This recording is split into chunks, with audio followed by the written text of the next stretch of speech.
Olá, está começando o programa É Isso Aí, eu sou o Luiz Rodrigo. Hoje nós estamos num programa diferente, estamos em Brasília, na sede do Grande Oriente do Brasil, para entrevistar uma personalidade muito conhecida nacionalmente, um senador da República. Mas antes de dizer o nome desta figura ilustre, vou falar um pouco do currículo, um breve currículo, e ele vai me corrigir aonde eu estiver me enganando. Ele começou como vereador no Paraná, deputado estadual, deputado federal, governador. Hoje, senador da República, Álvaro Dias. Álvaro Dias, um grande prazer recebê-lo no programa É Isso Aí.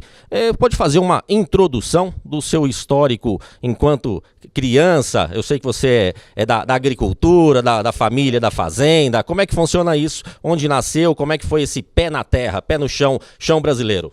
Pois não, muito obrigado aí pela oportunidade de ter sido recebido aqui no Grande Oriente do Brasil, em Brasília. É uma grande satisfação com os amigos, os irmãos, enfim, as pessoas lúcidas, conscientes, que devem assumir uma posição de responsabilidade nesse momento. Mas é a sua indagação, não é? Não vamos fugir à pergunta. Eu nasci no estado de São Paulo, em Quatá. Quatá, ali próximo de Tupã, de Rancharia, Paraguaçu Paulista. Nasci na fazenda Nova Aurora, entre Quatá e Tupã. Família grande. Meu avô dizia o seguinte: na casa desse homem, quem não trabalha não come. Não ganha dinheiro. E foi com ele que aprendi. Não ganha comida. Isso aí é muito cedo, ainda é escuro para a escola, né? Aos 8 anos de idade. Começava a estudar aos 8, né? Estrada boiadeira, de chão de areia, ainda no escuro, algum susto ali pelo caminho até chegar à cidade, tirar o Quedes, né? Na época a gente dizia Quedes, e aí limpava, depois chegava, limpava os pés com o jornal e ia para a escola. E depois, ainda cedo, com 9, 10 anos de idade, fomos a Maringá. Meu pai, pioneiro da cidade. Em 1938, ele de jardineira chegava a Londrina, e depois de Londrina, no lombo de burro, até Maringá, onde ele escolheu a área para comprar. Era mata, picadas ali naquela região. De Londrina a Maringá são 100 quilômetros. Tinha apenas uma pensão em Mandaguari, né, no meio do caminho. Depois chegava até Maringá Velho, no alto. E lá os corretores indicavam as áreas, a venda, e ele escolheu um local porque soube que ia passar por lá o trem e tinha água. E aí ele adquiriu uma área grande, a preço de banana naquela época. Depois aconselharam ele abandonar aquilo porque era uma região inóspita, difícil, mas ele persistiu e foi, com o tempo, derrubando a mata, plantando café. E quando a lavoura cresceu e começou a produzir, ele levou a família a Maringá. E para lá que eu fui, fiz ali, completei o curso primário, aí fui para Botucatu, Seminário Menor São José, fiquei 2 anos, os 2 primeiros anos ginasiais, voltei a Maringá, Colégio Marista, Escola Técnica de Comércio, Colégio Marista, Maringá, aí Londrina.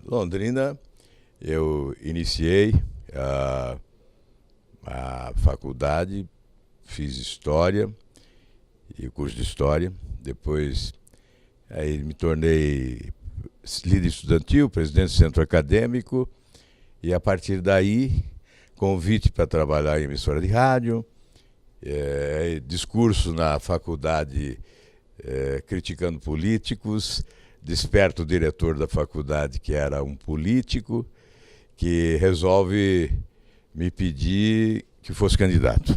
2 anos depois, eu esqueci, ele não, me procurou e insistiu, e foi até a Rádio Atalaia, onde um senhor chamado Hélio Barroso, não é? Tem alguém aqui que conhece, né? Que é herdeiro, né? O Hélio Barroso era o proprietário da emissora, embora morasse em São Paulo, e o gerente da rádio não queria, era Osíris Mourão. não queria que eu fosse para a política, porque queria me levar para Belo Horizonte. Em Belo Horizonte se inauguraria uma emissora e queriam me levar para Belo Horizonte. E aí o Hélio Barroso disse o seguinte: você disse que ele não se elege, então deixa ele ser candidato, ele não se elege e a gente leva ele para Belo Horizonte.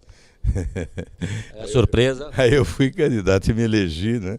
E aí começou vereador, depois deputado estadual, federal, 2 vezes. A maior votação ainda até hoje, não é só do Paraná, proporcional é do Brasil, de deputado federal em 1974, né? E eu fiz 10% dos votos do Paraná para deputado federal. E aí, depois, senador, derrotando a maior liderança política do século no Estado, que era Ney Braga, que tinha sido governador 2 vezes, ministro, general do Exército. E a partir daí, governador, né? E depois do governador, senador, novamente. No governo do Paraná, eu acho que foi a grande marca, né? Porque eu concluí o mandato com 93% dos votos de aprovação, segundo o Instituto Datafolha. Num momento de crise, e o Joelmir Betting definiu como um milagre de um par de santos, né? Reforma administrativa e saneamento financeiro do Estado. E o Paraná demonstrava que a administração pública no país ainda era viável. Esse foi o resumo, a síntese do que foi o governo, né? Porque era o único Estado que terminou aquele período com superávit e um grande programa de obras realizado. Depois, eu terminei o governo até o último dia, não disputei a eleição. Fiquei fora para concluir o meu mandato por inteiro, né, até o último dia. E não me arrependo porque pudemos cumprir o nosso dever, entregar ao Estado como entregamos, né, saneado financeiramente e com um grande programa de obras. Teria adquirido um novo mandato se fosse candidato, mas não concluiria a obra administrativa. Depois você já sabe o que aconteceu. Aí vim para Brasília, nos últimos 15 anos fiz oposição. Aliás, a minha trajetória política é praticamente toda ela na oposição. Por essa razão eu fico aborrecido quando me colocam como integrante da velha política. É claro, eu não sou muito jovem, mas nunca fui da velha política, sempre combati a velha política. Sempre fui inquieto, não permanecia no partido porque me sentia desconfortável, migrava. Eu digo agora, nunca mudei de partido, porque eles não existem no Brasil. Eu mudei de sigla várias vezes, procurando um partido que não encontrei. E hoje me encontro num movimento que um dia pode se tornar um partido. Então eu sempre combati a velha política, esse sistema promíscuo, não é? Então eu fico um pouco irritado quando alguns analistas que não conhecem de política, que chegaram agora, que antes não acompanhavam nada, né? E começam a desenhar o mapa da política do Brasil. E colocam um aqui, outro ali, e aí coloca você. Acha que para ser da nova política tem que chegar agora? Aliás, é melhor ser da nova política com experiência do que ser da nova política sem experiência. Até porque se você é da nova política com experiência, você foi testado. Então, você deve ter um passado limpo. Quem combateu a corrupção como eu combati durante todos esses anos, me expondo, inclusive me expondo à ira dos inimigos, especialmente corruptos, não pode ser colocado no mesmo embornal daqueles que sustentam a velha política, da velha prática, dos velhos hábitos, da desonestidade, sobretudo. Senador, me permita fazer uma pausa. Eu tenho que apresentar aqui, nós estamos acompanhando as imagens, ao meu lado, ao seu lado, né, Ricardo Carvalho, ele que é presidente da Soberana Assembleia Legislativa do Grande Oriente do Brasil. Ricardo, você está trazendo o senador aqui na sede do Grande Oriente Brasil para ele fazer uma palestra aqui, hoje estimado em mais de 400 pessoas. Como foi a sua dedicação, como foi essa preparação para trazê-lo aqui? Foi difícil? Não foi difícil. Isso já é um trabalho que a Soberana Assembleia vem fazendo através do ciclo de palestras. Nós tivemos aqui sempre nas sextas-feiras que antecedem a nossa reunião, um palestrante. E essa aproximação com o nosso irmão e senador Álvaro Dias foi possível através do Hélio, que tem uma história muito importante dentro da história do senador. E nós ficamos muito felizes, porque o senador, ele de pronto atendeu ao chamamento da instituição, se prontificando a vir aqui dar a sua visão de um novo Brasil, de uma nova política, de uma nova forma de conduzir o Brasil. Isso é muito importante nesse momento, onde a gente vive a fragilidade política, onde a gente vive um momento de falta de ética, falta de conduta, de tantas denúncias.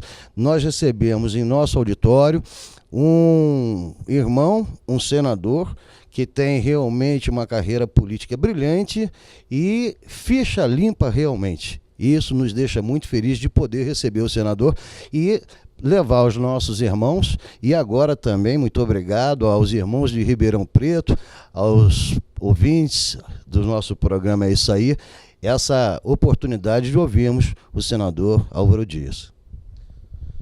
Com certeza, você falou da ficha limpa, né? De que realmente a gente sabe, acompanha nos jornais, que todas as delações e todos os fatos que se rondaram as histórias dos jornais do nosso país, em nenhum momento foi citado o seu nome envolvido nessas maracutaias, que aí mostra que vem convergir com o que o senhor falou, a história da velha política e a história da nova política. A nova política não começou agora, né? A nova política já vem e o senhor materializa essa situação. Agora eu gostaria de fazer, tenho alguns temas que eu separei, e eu prefiro chegar direto ao assunto, que é importante para o pessoal conhecê-lo a fundo e como é que o senhor pensa. Me permita, nós não combinamos isso, então vai ser o impacto das perguntas. Qual o seu posicionamento em segurança pública relativo ao Estatuto do Desarmamento? Olha, eu acho que fazem um carnaval com esse Estatuto do Desarmamento, como se fosse a única causa em jogo para disputar a presidência da República. Tem gente que acha que quer saber o que acontece com o Estatuto do Desarmamento para votar ou não. É claro que nós temos que rever isso. Tivemos já um tempo suficiente para essa experiência. Temos que ter normas rigorosas, mas evidentemente não podemos desarmar a população de forma absoluta, não é? Você imagine um proprietário rural lá no interior do país, totalmente desarmado, sujeito à violência na sua residência. Então há que se estabelecer. Agora, nós temos que entender o seguinte, que tem aí uma cláusula pétrea e nós temos que cumprir a Constituição.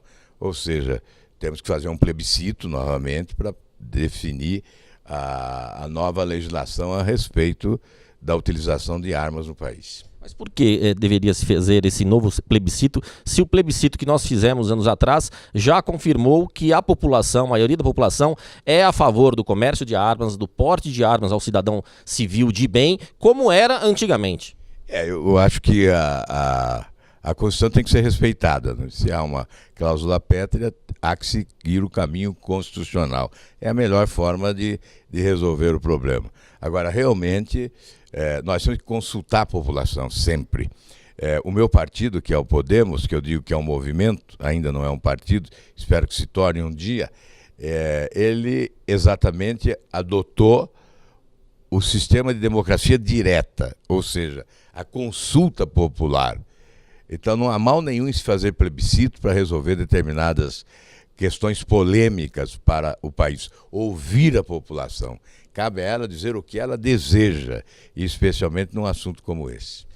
Agora, mudando um pouquinho do assunto, indo direto para a questão econômica, a gente está acompanhando toda a evolução e percebemos uma feliz notícia de que a política descolou da economia. A economia, embora esteja capengando ainda, ela mostra sinais de recuperação, uma recuperação pífia, vai demorar muitos anos ainda para nós termos alavancado a economia do passado, de alguns anos atrás, que nós vivemos uma pujança muito grande. Agora, por que só se fala em fazer reforma de previdência e aí eu estou atrelando a economia com a Previdência, por que se fala em fazer reforma de Previdência, sendo que em nenhum momento se fala em cortar os custos da máquina pública? Por que cortar de quem trabalhou, contribuiu e tem o seu direito, né, mal aproveitado, né, mal utilizado, que é uma aposentadoria irrisória para a maioria da população? Por que isso não é mexido no campo político, em cortar a máquina estatal, diminuir os gastos estatais? Os gastos públicos hoje estão em torno de 60% da arrecadação.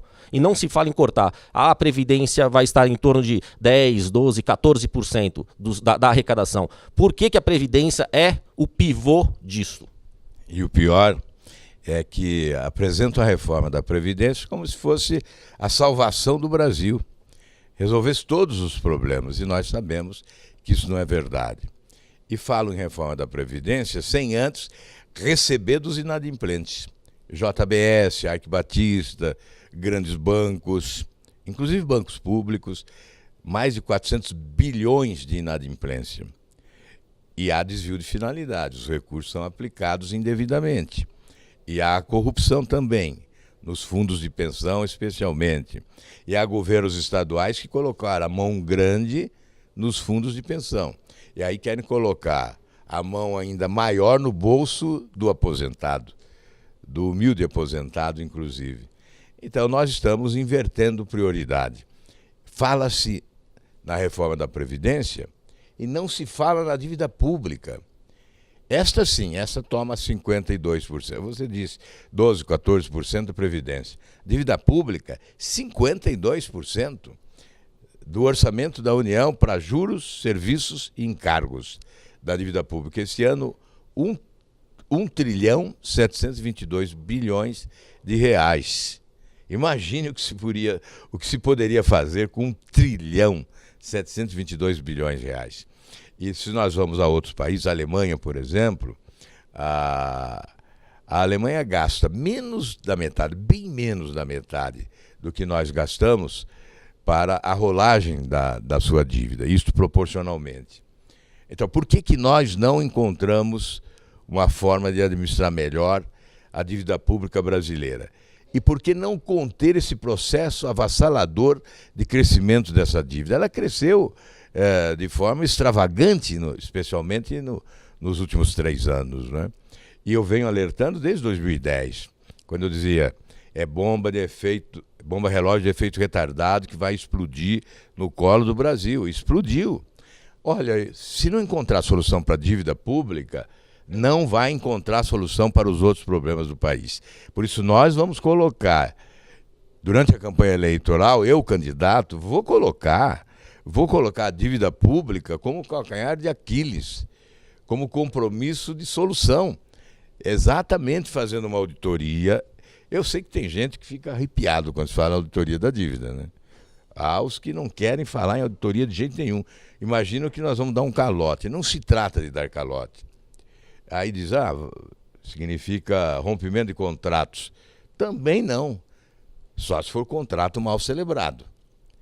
O que nós queremos é saber de onde vem essa dívida, quem é responsável por ela, em que termos ela foi contratada, né?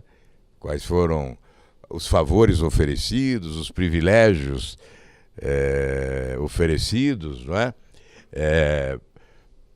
Quem ganha com essa dívida, né? Não está ganhando exageradamente com essa dívida, se parte dela já não foi paga, está sendo paga novamente. Eu acho que tudo isso tem que ser esclarecido para a população do país. E depois, a discussão de renegociação. Também não querem renegociação de dívida. Os setores privilegiados, né? Os dealers que fazem a rolagem da dívida, esses não querem falar em renegociação, mas é preciso sim renegociar essa dívida para reduzir o impacto dela sobre a economia do país, para que a economia possa se desenvolver mais. Mas, na sua visão, essa reforma da Previdência, eu vi muita coisa ser falado, nós ouvimos muitos comentários, muitos bochichos. Essa reforma da Previdência, o presidente da República está tentando está patinando agora para conseguir. Diz que essa reforma da Previdência, a bandeira de reforma de Previdência, será uma reforma apenas para publicidade, para não demonstrar que houve uma perda muito grande de apoio político na base do governo. Mas, se é só 12% do gasto da arrecadação, isso vai conseguir resolver o problema? Essa reforma proposta vai conseguir resolver o problema do país? Não resolve, é uma reforma inclusive insuficiente, porque, claro, eu sou favorável à reforma da Previdência, a modernização do sistema previdenciário, né? Para aumentar, sim, a receita, mas sem subtrair direitos. Eu me reuni há poucos dias com auditores da Receita Federal e de outros setores, inclusive da Previdência. Eles preparam uma proposta de reforma para contribuir com esse debate, não é? Exatamente o que o governo não fez. O governo não foi buscar discussão com setores interessados e especializados, inclusive, para eliminar conflitos. Toda reforma tem que ser realizada com o objetivo de eliminar conflitos e não de gerar conflitos, né? Esta gera conflitos. Eu não creio que o governo aprove uma reforma significativa. Ele pode aprovar até uma reforma pífia, né? Cujo resultado será também pífio. Agora, mudando para o campo político, nós estamos entrando num ano eleitoral, numa economia que se esperava crescer mais, morna. Ano que vem, a gente sabe que em ano eleitoral a economia é ruim. Como é que fica esta próxima eleição diante de todo o cenário? Quando eu falo todo o cenário, tudo que o brasileiro vê todos os dias na televisão, de corrupção, de lava-jato, de esquemas, de prisões, de processos que gerarão próximas prisões. Qual é a sua opinião sobre este momento político que nós viveremos em 2018? Olha, deve ser a eleição mais importante desde a redemocratização.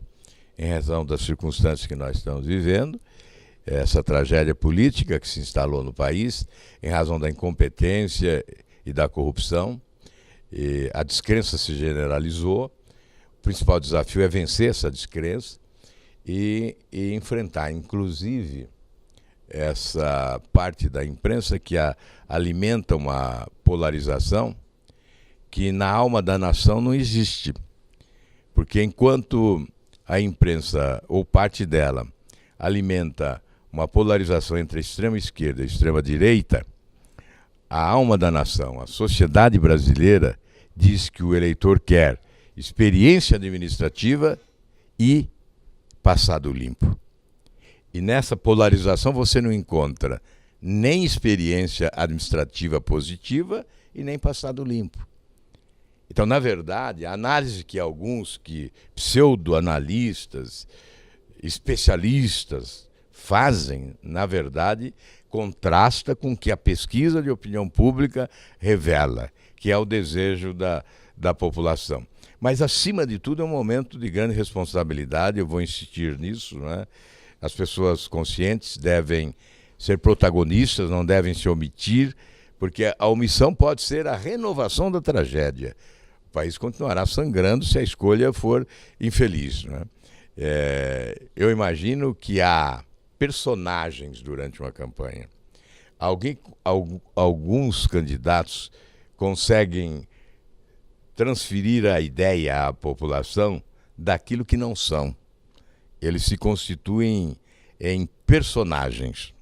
Poderiam ser atores. Personagens. E aí há uma ilusão inicial, pelo menos. Eu espero que, durante a campanha eleitoral, esta ilusão desapareça. Porque há personagens que não são nada daquilo que querem transmitir à população. Acho muito importante esse cuidado, essa reflexão. E olha, eu não digo nem sobre as propostas que serão apresentadas. É muito mais importante você conhecer o itinerário percorrido, o passado. É por isso que o eleitor é sábio quando ele diz passado limpo. Então ele fala em passado. Não é alguém que está chegando agora. É alguém que já tem passado na atividade pública. Comprovadamente positivo e honesto. É isso que o eleitor deseja. Então, é mais importante verificar o que cada um já fez. Não é? Como é que foi o seu desempenho na atividade pública? e perguntar onde você estava quando o Brasil estava sendo assaltado. Porque valentia de última hora não vale. Quando o barco afunda, aí todos se tornam valentes, né? Há candidato que se apresenta como valentão da hora. Se você for no YouTube, não vai encontrar um discurso, apesar de ser deputados há muitos anos, de ser parlamentar há muitos anos, não vai encontrar um discurso combatendo a corrupção no governo Lula e Dilma. Não encontra. E, em contrapartida, se você colocar lá o meu nome, você vai encontrar discursos, pelo menos semanalmente, nos últimos 15 anos. Se não for todos os dias, né? Eu brincava com os amigos, olha, o dia que eu não bato no Lula, eu não durmo, né? Eu dizia sempre isso.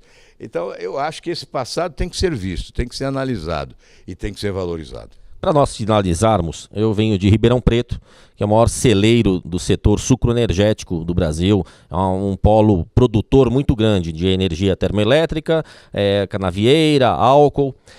Como é que o senhor vê a agricultura, que alicerçou a economia do Brasil todos esses anos? Agora nós estamos num momento de retomada de economia, mas quem bancou a balança de pagamentos do Brasil foi a agricultura. Como é que o senhor vê o setor da agricultura? Porque em comparação ao que os Estados Unidos faz, os Estados Unidos têm como cláusula pétrea a agricultura. A agricultura é questão de segurança nacional. Então, o estrangeiro que queira investir, comprar fazendas nos Estados Unidos, ele tem limitação constitucional.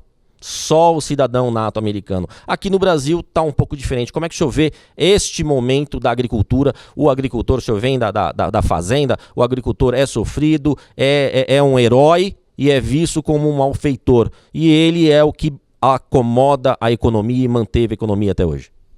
Olha, os nossos governantes são muito urbanos, né? Eles precisavam ter colocado o pé no chão do interior, no campo, conhecer a importância da agricultura. Nos últimos 25 anos, a agricultura brasileira foi responsável pelo superávit na balança comercial de 300 bilhões de dólares. Não fosse a agricultura, nós teríamos um déficit de 500 bilhões de dólares, porque a agricultura alcançou um saldo positivo de 900 bilhões de dólares, e retirando os outros setores, déficit de 500 bilhões, dá esse superávit na balança de 300 bilhões de dólares. Então, não reconhecer a importância da agricultura é fechar os olhos para a nossa realidade, basta mostrar esses números, né? E a agricultura brasileira tem ainda pela frente décadas de prosperidade, porque quando a China se inseriu na economia mundial, passou a importar muito e isso favoreceu o Brasil. É por isso que, aparentemente, o governo do PT teve sucesso exatamente em função das commodities valorizadas, exportações, especialmente de produtos primários, que trouxeram recursos ao nosso país, alimentaram a nossa economia. E a China ainda vai importar muito durante muito tempo, e agora vem a Índia, também com ascensão econômica e necessidade de ampliar as suas importações. E daqui a alguns anos, nós vamos ter que ter mais 20% de produção para alimentar o mundo. Haverá necessidade de mais 20% de produção de alimentos, ou haverá déficit de alimentos. Então nós caminharemos para a insegurança alimentar. Eu estou dizendo isso porque tudo isso favorece ao Brasil, que é um celeiro. É um celeiro. E olha, as grandes cidades do interior, ou as cidades do interior, proporcionalmente já estão crescendo mais que as capitais, porque está já havendo uma reversão da migração do interior para a capital em razão do agronegócio, da agricultura. Então, há que se estimular esse processo. Portanto, nós sabemos que há muito a fazer pela agricultura, porque fora da porteira a questão logística, de infraestrutura, de armazenagem, as facilidades para a comercialização dos produtos, a eliminação das barragens alfandegárias, não alfandegárias, nessa relação do Brasil com os países do primeiro mundo, a necessidade de convencer os países do primeiro mundo a abandonar esse egoísmo, né, desta política que nos coloca em desvantagem com os nossos concorrentes, a reforma tributária, que é essencial porque nós perdemos muito, já que há outros países com modelos tributários modernos e nós estamos ainda na Idade da Pedra em matéria de política tributária. Então, essa reforma tributária no Brasil é fundamental também para o agronegócio. Maravilha. Senador, agradeço muitíssimo a sua participação no programa, tenho certeza que foi elucidativo, com certeza o senhor já está convidado a participar mais vezes quando estiver em Ribeirão Preto, na Rádio 79, que está esse ano fazendo 64 anos, e na TV Mais Ribeirão, NET Ribeirão, só para quem é NET. Senador, para suas considerações finais, uma mensagem aí para o programa, para todo o público que estiver nos assistindo. Agradecer, certamente, Ribeirão Preto é uma cidade muito importante, eu já estive lá nas últimas campanhas eleitorais do município, né? As duas últimas, e certamente iremos durante esse ano que vem, né? A Ribeirão Preto, e teremos a oportunidade de conversar muito. Ribeirão Preto e Londrina, que é a minha origem de político, né? São cidades muito semelhantes, foram capitais do café, não é? O povo paulista tem muita identificação com os paranaenses. Aliás, São Paulo é que desenvolveu o Paraná, na verdade, especialmente o norte do estado. É por isso até que no futebol, o time de maior torcida no estado do Paraná não é paranaense, não é o Clube Atlético Paranaense, não é o Coritiba, é o Corinthians. Imagina. Timão. O segundo colocado é o Clube Atlético Paranaense e o terceiro é o Curitiba. Eu cito esse fato porque isso demonstra bem a importância de São Paulo para o Paraná, já que nós fomos quinta comarca de São Paulo, né? E os paulistas, meu pai, eu próprio, né? Fomos para lá saindo de São Paulo. Então será uma alegria muito grande percorrer o interior de São Paulo agora no próximo ano. Maravilha. Ricardo Carvalho. Luiz Rodrigo, a nós fica o agradecimento ao nosso irmão senador Álvaro Dias por esse bate-papo, por essa entrevista. A Soberana Assembleia Federal Legislativa agradece ao programa É Isso Aí por mais essa oportunidade e vamos juntos. Eu acredito que nós podemos realmente mudar esse país.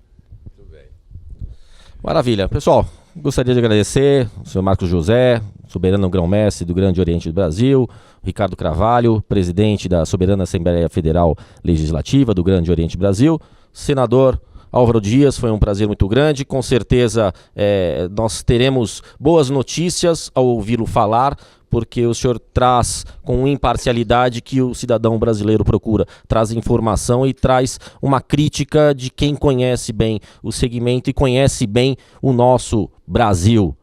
Nós ficamos por aqui, por que programa? É isso aí. É isso aí, pessoal. Até lá.